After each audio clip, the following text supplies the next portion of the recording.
I like these stories because you don't feel alone anymore. Someone else just felt your same pain. Welcome back to Hidden Indie Games. Playing these games reminds me why I love this kind of content. There are so many incredible projects out there that do not get the attention, and discovering them feels like opening a secret door. Today I want to talk about a game called The Space Between. I went in expecting a weird indie RPG, and I came out with emotional damage and a personal grudge against a spider robot. Let's talk about it. That spider robot, he just kept shooting everywhere.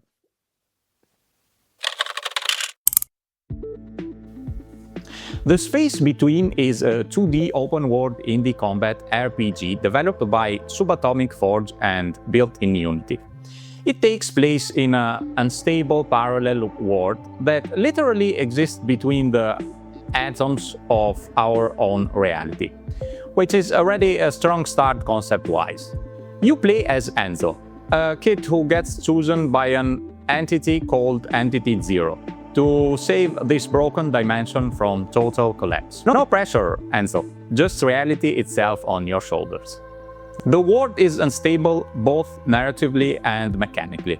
The laws of physics are more like polite suggestions, and the game leans heavily into this idea with time-bending abilities, strange powers, and environments that feel like abandoned memories rather than real places. Combat is top-down and omnidirectional, and it focuses a lot on movement and timing. One of the key mechanics is the instability dash, which lets you manipulate time during combat, slowing things down and repositioning yourself in a way that feels very intentional. On top of that, there are 15 unstable atoms that you can synthesize with your body, and each one gives you strange effects that can radically change how you approach fights. Add to that more than 75 items and weapons, and you get a system that really encourages experimentation and personal playstyles. Subatomic Forge is the studio behind The Space Between, and the story behind the development is honestly just as interesting as the game itself. The lead developer wanted to make games since childhood, took an after-school game development class, and then decided to just make their own game. No fancy origin story, just pure stubborn passion, which is very relatable if you are an indie developer. The team chose a 2D top-down approach largely because of asset creation skills. The developer is much more comfortable with 2D than 3D, and instead of fighting that, they embraced it. That is a smart decision, and one I always recommend. Play to your strengths. The combat style also fits this perspective perfectly, so the technical limitation becomes a creative advantage. Most of the world art was drawn by the developer, while other team members contributed concept art, and a supplemental artist handled most of the cutscenes.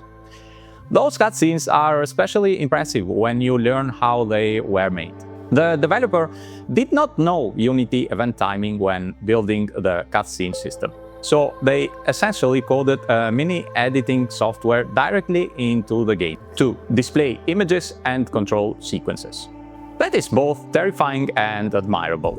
Sometimes not knowing the correct way leads to very creative solutions. In terms of tools, most of the art was created using Ibis Paint X, which is a free drawing app, and the team used Miro to design and organize in-game maps. Both tools are accessible and free, which is a great reminder that you do not need expensive software to make something meaningful. The engine of choice was Unity, which is still one of the most common engines for 2D indie projects, especially for teams that want flexibility and a large ecosystem. One of the biggest challenges during development was deadlines. From the beginning, the goal was to release in December 2025. And the team was determined not to slip into 2026. Working toward a fixed date like that adds a lot of pressure, and it definitely shows how important scope management and the time planning are. 2 days before release, a major bug in the Atomic Locker system nearly caused a meltdown. It took 5 hours of debugging to finally track it down. Every developer watching this has felt that pain at least once.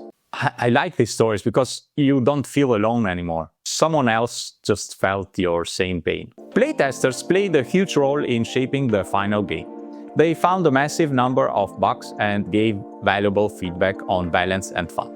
This is a great example of why playtesting is not optional, even if it hurts your ego a little. The first thing that really hit me was the art style. Everything is drawn entirely in drawing apps, and you can feel it immediately. The assets look handmade, not in a messy way, but in a personal way. There is a strong sense of authorship in every environment, like someone sat down and actually enjoyed drawing this work. I cannot stress enough how much personality this gives the game. It does not look like an asset store project. This hand-drawn style blends perfectly with the light comedic tone of the game. Some scenes genuinely made me smile, not because they were trying too hard to be funny, but because they felt naturally absurd. That said, not everything made me smile. The spider robot, for example, did not make me smile at all. That thing is cursed. I died an embarrassing number of times and I'm still emotionally processing it.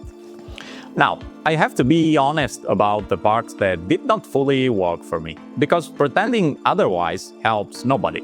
The first big issue is animation fluidity of the main character, Enzo. Improving the animation and the fluidity of the main character is the most important thing to do right now, because at the moment they feel a bit stiff.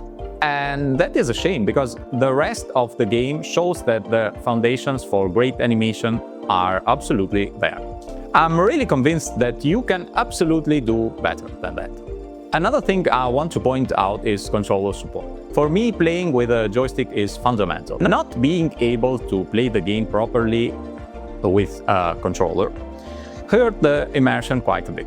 If the main character doesn't have fluidity, or the animations are not there, it doesn't feel right, you know? The space between is rough in a few places, charming in many others, and impressive in its ambition. It reminded me why indie games matter, and why making games is still one of the most powerful ways to tell stories. Let me know what you think about the game in the comments, and if you have played it, I would love to hear your experience. And as always, thanks for watching.